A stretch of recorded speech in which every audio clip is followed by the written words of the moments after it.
Hello friends, नमस्ते। क्या हाल है? सब ठीक है? हम भी ठीक हैं।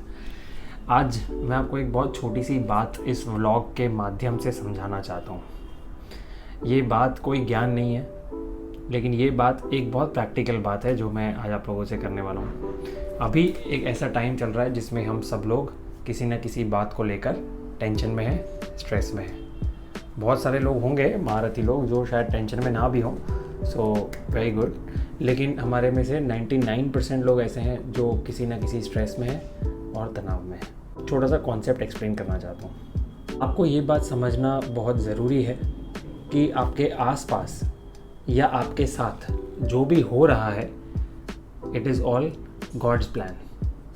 इसमें आपका कोई हाथ नहीं है, ठीक है? अब ये मैं आपको समझाता हूँ कैसे। Our life is divided into 3 sections: birth, death and whatever goes on in between. ये 3 चीज़ों में हमारी लाइफ डिवाइडेड है। ये है पहला एंड जिसको हम कहते हैं बर्थ। ये है दूसरा एंड जिसे हम कहते हैं डेथ। और ये जो बीच का है ये हमारा लाइफ है। ओके, अब ये जो स्टार्टिंग पॉइंट है बर्थ, ये हमारे कंट्रोल में नहीं है। हम ये नहीं कंट्रोल कर सकते कि हम कब पैदा होंगे, हम कहाँ पैदा होंगे, हम किस हालत में पैदा होंगे, हम कौन से घर में पैदा होंगे। रिलीजन, कास्ट सब दूर की बात है। This is not in our control. Okay, तो हमारे ये जो लाइफ है, बर्थ, एंड और लाइफ, बर्थ हमारे कंट्रोल में नहीं है, ठीक है? अब बात करते हैं डेथ की। आप अपनी डेथ भी प्रेडिक्ट नहीं कर सकते। आपको ये भी नहीं पता कि आप कहाँ मरोगे, कैसे मरोगे, क्यों मरोगे, ठीक है? ये नोबडी नोज।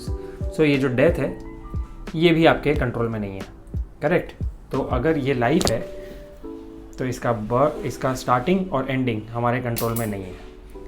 तो भाई, बीच में जो लाइफ चल रही है, आप क्यों इतना स्ट्रेस लेते हैं? आपको कोई स्ट्रेस लेने की ज़रूरत नहीं है, because it is a super power. आप उसे कोई भी नाम दे सकते हैं, वो चला रहे हैं सब कुछ। अब बहुत सारे महानुभव हमें ये भी कहेंगे कि भाई अगर ऐसा है तो हमें तो सब छोड़ देना चाहिए।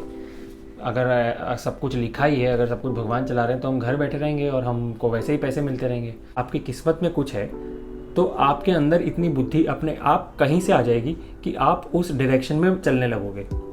आप अपने आप वो काम की ओर खींचे चले जाओगे, या आप अपने आप वो काम करने लगोगे। वो भी आपको लिखा हुआ है, इसीलिए आप वो कर रहे हो। फॉर एग्जांपल, सचिन तेंदुलकर की किस्मत में था कि वो इतना अमेजिंग लेजेंड बन जाएंगे, तो घर में बैठते तो वो घर में बैठ ही नहीं पाते। उनका अपने आप अट्रैक्शन हो गया क्रिकेट की तरफ। उनको एक कोच मिल गए जिन्होंने उनको वो direction the. So everything was planned end of course उनके किस्मत में जितना लिखा था उन्होंने ऑटोमेटिकली इतनी मेहनत कर ली कि जिस वजह से उनको सब कुछ मिल गया।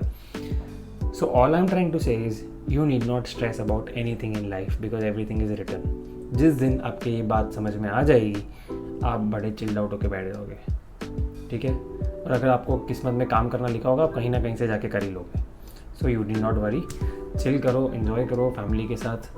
अपनी फैमिली नहीं है तो बाजू वाले की फैमिली के साथ इन्जॉय करो, बट इन्जॉय करो, सिंपल, ठीक है? आज के लिए बस इतना ही काफ़ी है। Thank you so much for joining. कल एक नया ब्लॉग के साथ हम आपको मिलेंगे। तब तक के लिए bye bye, tata, see you, नमस्ते, सत श्री अकाल, शब्बा खैर। और बस सब्सक्राइब करना मत भूलना, ठीक है?